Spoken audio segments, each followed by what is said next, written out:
aquel momento en que el suelo enmudeció.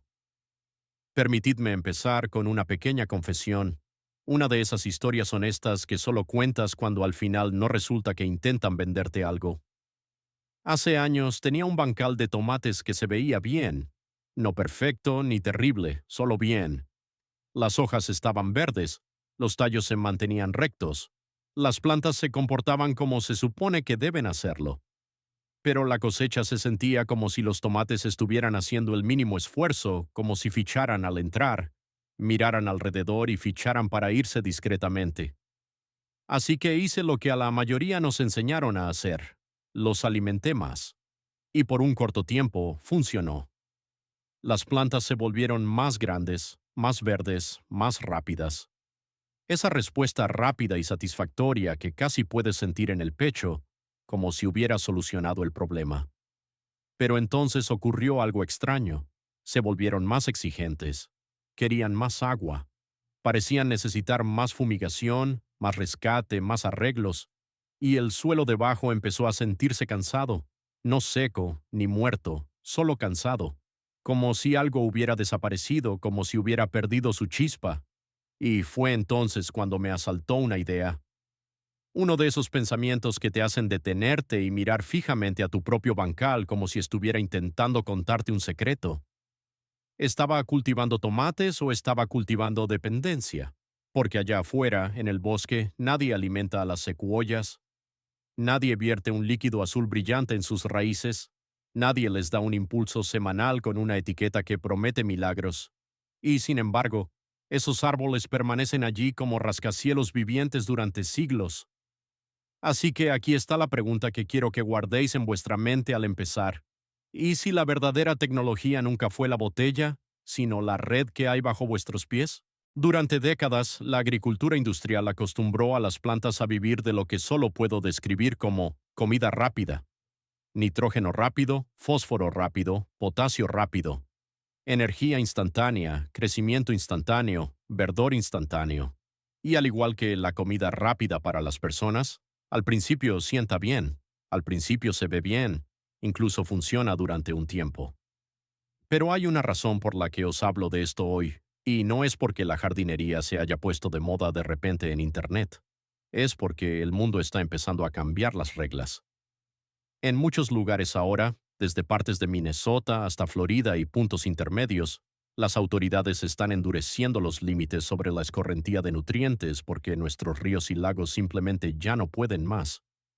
Las proliferaciones de algas, el agua turbia, las señales de advertencia en lagos que antes estaban limpios. Eso no es solo la naturaleza siendo dramática, es la factura llegando al buzón. Ahora permitidme ser claro porque quiero que confiéis en mí. Esto no siempre es una prohibición total y drástica en todas partes, como un interruptor que se apaga de la noche a la mañana. Con más frecuencia son restricciones, límites, nuevas reglas, más papeleo, nuevas consecuencias. Pero el mensaje de fondo en todo esto es el mismo, y es un mensaje que todo jardinero entiende en lo más profundo de su ser. Estamos pagando la factura del agua por lo que vertemos en el suelo, y es exactamente por eso que un antiguo secreto está resurgiendo ahora mismo, casi como si estuviera esperando en las sombras a que el mundo moderno finalmente admitiera que cometió un error. Los científicos tienen un nombre para ello. Lo llaman la Wood Wide Web, una red fúngica viva bajo tierra que puede mejorar drásticamente el acceso de una planta al agua y a los nutrientes, especialmente en suelos cansados. El tipo de suelo con el que muchos de nosotros trabajamos en patios que han sido forzados durante años. Pero yo lo llamo algo más sencillo, algo que podéis sentir en vuestras manos, el Internet original de la naturaleza. Porque una vez que veis lo que hace, os dais cuenta de que no es solo tierra lo que hay ahí abajo, es comunicación, es comercio, es una mano de obra, es un sistema. Y hoy voy a enseñaros cómo fabricar un potente inoculante vivo en casa por unos $2 usando un método que no depende de grandes empresas, marcas sofisticadas o una bolsa de esporas que se quedó en un almacén caluroso hasta que la vida en su interior se rindió silenciosamente. Y no voy a pediros que me creáis bajo palabra.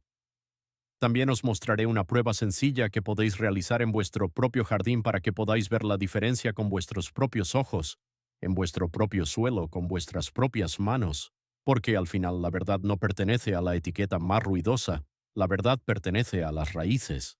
Para entender lo que realmente está pasando en vuestro jardín, tenemos que retroceder mucho, mucho antes de que existieran los céspedes, mucho antes de la agricultura moderna, incluso mucho antes de los dinosaurios. Las plantas tenían un problema. Podían fabricar azúcar a partir de la luz solar mediante la fotosíntesis, pero eran pésimas mineras. Sus raíces son fuertes, sí, pero a nivel microscópico son torpes. No pueden deslizarse por las pequeñas grietas del suelo donde se esconden los mejores recursos: fósforo, zinc, cobre y otros micronutrientes que marcan la diferencia entre sobrevivir y prosperar. Así que las plantas hicieron un trato. Se asociaron con hongos, las micorrizas, no las setas que veis sobre el suelo, sino una red viva de hilos tan finos que apenas puedes imaginar cómo se extienden por el suelo como un cableado invisible. Piensa en ello como un intercambio simple. La planta dice: te pagaré con azúcar. Y el hongo responde: te traeré agua y minerales que no puedes alcanzar. Y esta red no ayuda solo un poco. Puede expandir el alcance de la planta de forma drástica, casi como si le dieras a tu tomatera un segundo sistema de raíces construido con hilos vivos que exploran el suelo mucho más allá de lo que las raíces solas podrían hacer. Así que cuando una plántula se queda pequeña y otra de repente despega, a veces el secreto no está en la semilla, sino en la conexión que hay debajo. Resumen en una frase: los jardines sanos no se alimentan, se conectan. Entonces llegó el siglo XX y la promesa de la certeza química: nitrógeno, fósforo, potasio, NPK. Esas tres letras se convirtieron en una especie de oración moderna, un atajo, una garantía. Y para ser justos, en muchos lugares funcionó, al menos al principio. Las cosechas aumentaron, los campos se veían más verdes, los rendimientos subieron, especialmente a corto plazo. Los titulares lo llamaron un milagro. Pero bajo tierra estaba sucediendo algo más, algo que no se podía ver desde la carretera, algo que nunca llegó a la etiqueta. Porque cuando viertes nutrientes de fácil acceso en el suelo, especialmente fósforo, la planta detecta un banquete gratis y toma una decisión fría y práctica. ¿Por qué dar mi azúcar a los hongos cuando puedo obtener nutrientes al instante? Así que la planta deja de pagar.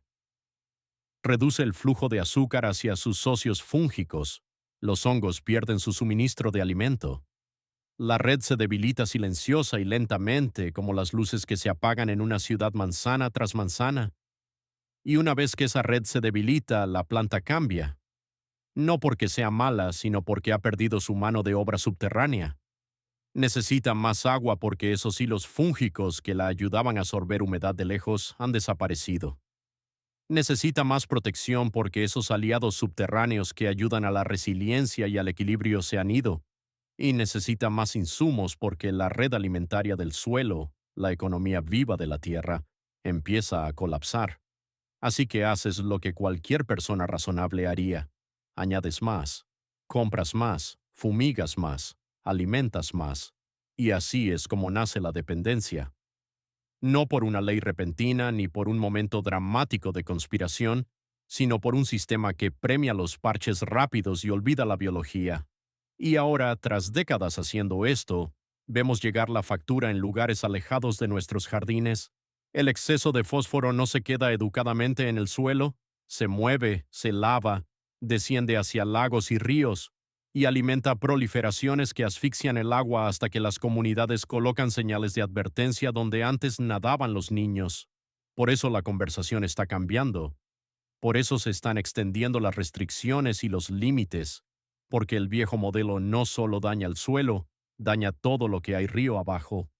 Resumen en una frase: cuando alimentamos el suelo con comida rápida, matamos de hambre a la mano de obra subterránea. Ahora, sé lo que estáis pensando. Esto suena como una historia preciosa, pero ¿realmente funciona? Y aquí está mi respuesta honesta, amigo mío. Puede que no consigas habichuelas mágicas, puede que no viertas algo y te despiertes con una selva de la noche a la mañana. No es así como se comportan los jardines reales, ni cómo funciona la biología real. Pero puedes conseguir sin duda un tipo de crecimiento diferente, el tipo que importa, especialmente para aquellos de nosotros que llevamos suficiente tiempo en la jardinería para saber que lo rápido no siempre es saludable. Cuando esta asociación subterránea está viva, lo que suele mejorar primero no es la parte superior de la planta, es la base, son las raíces, y unas raíces más fuertes lo cambian todo. Ayudan a la planta a mantenerse firme ante el calor, la ayudan a soportar épocas de sequía con menos pánico, mantienen las hojas más verdes sin ese bajón repentino, desbloquean nutrientes que ya estaban en vuestro suelo, escondidos y químicamente bloqueados, como dinero encerrado en una caja fuerte. A veces eso se traduce en un crecimiento más rápido, a veces en cosechas más grandes, y sí, en suelos cansados o dañados, la diferencia puede ser drástica, como si la planta finalmente dejara de luchar contra la tierra y empezara a cooperar con ella. Así que en lugar de gritar 8K como un cartel publicitario, la mejor pregunta es esta: ¿qué pasa cuando tus plantas dejan de trabajar solas y vuelven a conectarse a la red? Porque ese es el verdadero cambio. No un producto, no un truco, sino una reconexión. Y aquí está el problema. La razón por la que tanta gente intenta esto una vez y luego se rinde decepcionada. No puedes espolvorear un producto muerto, algo que ha estado meses al calor en el estante de un almacén, en un hoyo de plantación y esperar un milagro viviente. La biología no es un polvo que se agita, es una relación que se reconstruye. Lo que quieres es vida fresca, viva y local. Hongos que ya conozcan tu clima, tus estaciones, tu suelo, tu tipo de dificultades. Y una vez que entiendes eso, toda la historia cambia, porque ahora la pregunta es sencilla. Si la mejor biología es local, ¿por qué íbamos a esperar que las grandes empresas nos la vendan? Y por eso mismo la solución de los $2 es tan importante. Aquí es donde recuperamos el poder, porque una vez que entiendes que la mejor biología es fresca, viva y local, dejas de esperar a que una empresa te la empaquete. Dejas de buscar la bolsa milagrosa. En su lugar, aprendes a cultivar la vida que necesitas en tu propio porche en una sola maceta. En los círculos de biología del suelo y en los espacios de educación agrícola, existe un método sencillo que suele llamarse cultivo trampa. Y me encanta ese nombre porque suena dramático, pero la verdad es que no tiene nada de sofisticado. Es simplemente inteligente. Estás creando la situación perfecta para que los hongos beneficiosos se multipliquen y puedas llevarlos a tu jardín bajo tus propias condiciones. Antes de empezar, dejadme deciros qué vais a necesitar, porque este es uno de esos momentos donde lo sencillo es poderoso. Necesitaréis una maceta, dos si queréis asegurar el tiro. Necesitaréis una pequeña palada de suelo silvestre sano que incluya raíces finas. Necesitaréis arena o vermiculita para mantener la mezcla suelta y aireada. Necesitaréis semillas de una planta hospedadora. La grama de bahía es excelente, pero la avena, el maíz, el trigo o incluso las judías pueden funcionar. Y luego necesitaréis el ingrediente que a la mayoría se le olvida presupuestar: tiempo. Allá vamos. Paso 1: la búsqueda del tesoro. Vais a buscar un lugar sano y virgen cerca de vosotros. No el lugar más bonito, sino el más vivo. Una hilera de valla que no se haya tocado en años. El borde de un viejo pasto bajo un árbol maduro donde la tierra se vea oscura, desmenuzable y huela a vida. Algún lugar que no haya sido fumigado, labrado o gestionado hasta el silencio. Y luego vais a coger una palada muy pequeña de tierra, pequeña, con respeto, junto con algunas de esas raíces finas como cabellos. Eso es importante. Esas raíces no son solo raíces, son las autopistas donde vive la biología. Esa palada es vuestro cultivo de inicio. Contiene los hongos locales que ya conocen vuestro clima, vuestras estaciones, vuestro calor, vuestras lluvias y vuestras dificultades. Paso 2: construir la trampa. De vuelta en vuestra mesa, mezclad ese suelo silvestre con arena o vermiculita para que se mantenga aireado. No estáis intentando hacer un sustrato rico para macetas. Estáis intentando crear un hogar cómodo para que los hongos se extiendan. Suelto, transpirable, acogedor. Luego llenáis vuestra maceta y plantáis las semillas hospedadoras.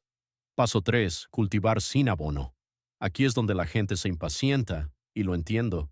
pero seguid conmigo porque aquí es donde la biología se vuelve poderosa. Dejad que esa planta hospedadora crezca durante 3 o 4 meses. Regadla, dadle luz, tratadla con cariño, pero no la abonéis, y eso no es crueldad, es estrategia, porque queremos que esas raíces se sientan lo suficientemente hambrientas como para pedir ayuda. Queremos que la planta diga, no puedo hacer esto sola. Y ahí es cuando los hongos intervienen y colonizan el sistema radicular. Semana tras semana, la red viva se multiplica hilo a hilo hasta que esa maceta se convierte en una fábrica silenciosa de vida subterránea. Paso 4. El truco crucial. 10 días antes de usarlo. Esta es la parte que parece casi un secreto porque activa un interruptor. Unos 10 días antes de que planeéis usar esta mezcla en vuestro jardín, dejáis de regar y luego cortáis la planta hospedadora hasta el tallo. Sé que suena duro, pero mirad lo que estáis haciendo realmente. Cuando el hongo detecta que su hospedador está muriendo, entra en modo supervivencia. Se prepara para una temporada difícil, y en ese modo supervivencia produce una tormenta de esporas, pequeñas semillas biológicas diseñadas para resistir y propagarse. No estáis matando la magia, estáis activando el plan de reserva. Paso 5. Harvest the Living Gold. Tras esos 10 días, volcáis la maceta en un cubo.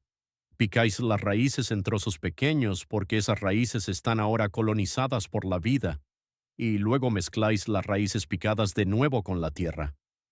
Lo que tenéis en ese cubo no es abono, no es un empujón químico, es inoculante vivo, esporas, fragmentos de raíces colonizadas e hilos fúngicos activos listos para conectarse con la siguiente planta que toquen.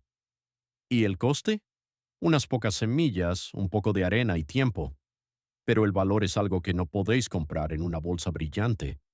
Es la capacidad de reconectar vuestro jardín con la biología a propósito. Resumen en una frase. Esto no es abono, es una presentación. Ahora, la aplicación es maravillosamente sencilla, y quiero que escuchéis esto con claridad porque aquí es donde la gente o bien tiene éxito en silencio, o bien arruina sin querer su propio esfuerzo. Cuando plantéis, ya sea un tomate, un pimiento, un frutal o incluso una flor que os importe, coged solo una cucharadita de vuestra mezcla y colocadla justo donde las raíces vayan a tocarla, no en algún lugar cercano ni esparcida por la superficie como si fuera sal. Justo donde se vaya a sentar el cepellón, porque las esporas necesitan contacto. Esto no es un aroma en el aire, no es un deseo, es biología. En el momento en que esas raíces frescas tocan ese inoculante vivo, se produce la presentación. La planta conoce a su socio subterráneo. Comienza el apretón de manos. Luego cubrís el hoyo, regáis normalmente y dejáis que el suelo haga lo que fue diseñado para hacer. Dejad que la red empiece a construirse sola, tranquila y pacientemente bajo la superficie, donde ocurre el verdadero trabajo. Pero ahora, aquí está la regla que lo define todo, la regla que decide si esto se convierte en un punto de inflexión en vuestro jardín o en otro experimento más que olvidaréis la próxima temporada. Si vertéis fósforo pesado y rápido justo después, si golpeáis esa planta con un fuerte impulso instantáneo, podéis cerrar la asociación de nuevo porque la planta tomará la misma decisión fría que tomó durante la era química, detectará el banquete gratis y dejará de pagar a los hongos, y la red que trabajasteis meses en cultivar se quedará en silencio. Así que durante el primer tramo pensad como un bosque. Un bosque no inunda el suelo con nutrientes rápidos. Deposita compost suave. Cubre el suelo con mantillo. Alimenta lentamente. Protege la humedad. Deja que la biología haga el trabajo pesado. Ese es vuestro enfoque aquí. Compost suave si lo necesitáis. Mantillo para retener el agua. Nutrición lenta que no grite comida gratis. Y luego dais un paso atrás y dejáis que la asociación se fortalezca, porque una vez establecida notaréis algo que se siente casi como un alivio. Vuestras plantas no solo crecen, sino que aguantan, se mantienen estables, se recuperan más rápido, actúan como si tuvieran apoyo, y es que lo tienen. Resumen en una frase. No alimentes a la botella, alimenta a la asociación. Ahora hagamos esto real, y hagámoslo visual. porque sé cómo se siente cuando escuchas una gran promesa en jardinería. Lleváis el tiempo suficiente para saber que algunas afirmaciones son solo buenas historias y otras son el tipo de verdad que realmente se puede medir. Así que, en lugar de discutir con nadie en Internet, esto es lo que vamos a hacer. Dejaremos que las plantas respondan. Preparad 3 macetas idénticas, del mismo tamaño, del mismo estilo, nada elegante. Usad la misma planta en las tres, la misma variedad, la misma edad, idealmente trasplantadas el mismo día. Ponedlas en el mismo lugar para que reciban el mismo sol, y regadlas de la misma manera para que nadie pueda culpar a las condiciones después. La maceta A es vuestro control, solo tierra normal la que soláis usar. La maceta B es opcional. Si tenéis algún producto de micorrizas comprado en tienda por ahí, aquí es donde va. Si no tenéis ninguno, saltadlo. Esta prueba funciona de ambas formas, y la maceta C es la estrella. Esta recibe vuestra mezcla de cultivo trampa, usada exactamente como acabamos de hablar, justo donde las raíces la toquen. Luego hacéis algo que la mayoría de los jardineros nunca hacen, pero que todo buen investigador hace. Tomáis notas. No notas complicadas, solo observaciones sencillas y honestas semana tras semana. Observáis la altura, contáis las hojas, vigiláis el color, un verde profundo y constante frente a ese aspecto pálido y estresado que va y viene. Anotáis la fecha de la primera flor, porque la floración dice mucho sobre lo cómoda que se siente la planta. Y después de un día caluroso, prestad atención a la recuperación. Algunas plantas se marchitan y se quedan así, como si hubieran sido derrotadas. Otras recuperan su turgencia como si tuvieran un apoyo que no podéis ver. Y ese es el punto. Estamos probando lo invisible. Luego llega la revelación, el momento que termina con las discusiones. Al final de vuestro periodo de prueba, sacad con cuidado las plantas y mirad el cepellón. No solo el crecimiento superior, no solo las hojas, las raíces, porque el sistema radicular dice la verdad que nadie puede rebatir. Muestra si la planta construyó una base real o si solo estaba sostenida desde arriba. Y si queréis un pequeño momento impactante ante la cámara, si queréis que vuestros espectadores sientan que todo encaja, coged un microscopio USB y mirad de cerca esas raíces. A veces veréis la historia ahí mismo, y los finos, fragmentos de raíces colonizadas, conexión viva donde el ojo normalmente no ve nada. Por eso me encanta esta prueba. No se basa en la fe, se basa en la evidencia. Resumen en una frase: si es real, las raíces lo mostrarán. Ahora hablemos del momento que hace que la mayoría de la gente se rinda. Algo sale un poco mal. La maceta no se ve perfecta y empiezas a pensar, tal vez esto era solo una idea bonita. Pero quiero que recordéis algo importante, especialmente si lleváis décadas cultivando. Esto es biología, no un botón. No estáis pulsando el botón de inicio de una máquina. Estáis reconstruyendo una relación bajo tierra. Así que si algo se desvía no significa que hayáis fallado. Solo significa que vuestro pequeño ecosistema pide un ajuste. Aquí están los 3 problemas más comunes y las formas más sencillas de solucionarlos. El primer problema es cuando la planta hospedadora crece mal, las hojas se ven débiles, el crecimiento es lento y la maceta se siente pesada. La mayoría de las veces eso significa que el suelo está demasiado compacto o demasiado empapado. A los hongos les gusta el aire, a las raíces les gusta el aire, a la vida le gusta tener espacio para respirar. Así que si vuestra maceta se siente densa, aflojadla. Añadid más arena o vermiculita para que se mantenga aireada y regad un poco menos. No estáis intentando mantenerla mojada como una esponja. Estáis intentando mantenerla viva como el suelo de un bosque. Húmeda, sí, pero nunca encharcada. El segundo problema le ocurre a la buena gente. Abonáis por accidente. Quizás por hábito. Quizás porque sentisteis lástima por la planta hospedadora. Y en el momento en que eso sucede, el hospedador deja de llamar a los hongos porque ya no siente hambre. Es como si le hubierais ofrecido comida rápida cuando estabais intentando enseñarle a cocinar. Si eso ocurre, no os asustéis ni le deis demasiadas vueltas. Simplemente empezad una maceta nueva y comprometeos a no abonar. Este método funciona mejor cuando la planta tiene una razón para invitar a los hongos. El tercer problema es cuando vuestra mezcla se seca o se tuesta al sol. Recordad, estáis tratando con esporas vivas e hilos vivos. El calor y la sequedad extrema pueden estresarlos mucho. Así que cuando vuestro cultivo trampa esté listo, guardadlo en un lugar fresco, ligeramente húmedo y a la sombra. E intentad usarlo más pronto que tarde. Pensad en ello como en una masa madre. Está vivo. Tratadlo como algo vivo, no como algo que podéis olvidar en un garaje caluroso. Y un consejo más que importa, no solo por los resultados, sino por la integridad. Cuando recojáis vuestro suelo de inicio de la naturaleza, coged solo una palada pequeña. Sed respetuosos. Volved a colocar la hojarasca. Dejad el lugar como si nadie hubiera estado allí, y evitad zonas que puedan estar contaminadas, cerca de carreteras transitadas, sitios industriales o lugares donde no se permita tocar nada.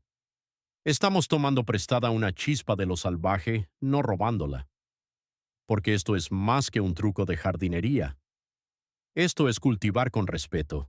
Vivimos en un mundo instantáneo. Comida instantánea, soluciones instantáneas, respuestas instantáneas, abonos instantáneos. Y durante un tiempo esa velocidad puede parecer reconfortante, puede dar sensación de control, puede parecer que finalmente somos más listos que la naturaleza. Pero vosotros y yo sabemos algo que el mundo moderno sigue olvidando. Las mejores cosas de la vida no se construyen con velocidad. Un matrimonio sólido no se construye en un fin de semana. Un hijo bien criado no se forma con atajos. Y un jardín con sentido, del tipo que te alimenta, te calma y te hace sentir orgulloso cada vez que sales fuera, no surge de pulsar una y otra vez el mismo botón gastado. Las mejores cosas se construyen mediante la conexión, y eso es lo que realmente es esta mezcla de suelo de $2. No es solo una forma de ahorrar dinero, aunque lo haréis. No es solo un método ingenioso, aunque lo sea. Es la restauración de un puente biológico que se rompió silenciosamente durante décadas. Es una forma de decir, he terminado de depender de la botella. Es una forma de salir de ese ciclo donde cada problema tiene un producto y cada producto crea un nuevo problema río abajo. Es un pequeño acto de independencia hecho con manos suaves. Un regreso a la sabiduría antigua, solo que ahora podemos explicarla con el entendimiento moderno. Así que probadlo. Cread vuestro cultivo trampa. Fabricad ese inoculante vivo y luego haced la prueba de las 3 macetas en vuestro patio, porque la evidencia es poderosa y nada genera tanta confianza como verlo con vuestros propios ojos. Y cuando vuestro vecino se asome a la valla y os pregunte por qué vuestros tomates se ven más estables, más fuertes, más vivos, por qué parecen aguantar mejor el calor, recuperarse más rápido y seguir produciendo como si no temieran al clima, podréis sonreír y decir algo sencillo. Finalmente contraté a la mano de obra de debajo de la tierra. Porque eso es lo que hicisteis. Invitasteis de nuevo a los ayudantes que nunca os enviaron una factura. Y ahora quiero saber de vosotros, porque este canal es una comunidad, no una lección. En los comentarios contadme con qué tipo de suelo trabajáis. ¿Es arenoso? ¿Es arcilloso?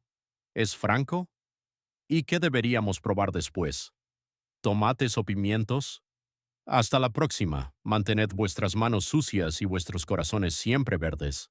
Adiós por ahora. Si esta historia ha cambiado tu forma de ver la vida bajo tus pies, por favor, suscríbete y dale a me gusta al canal.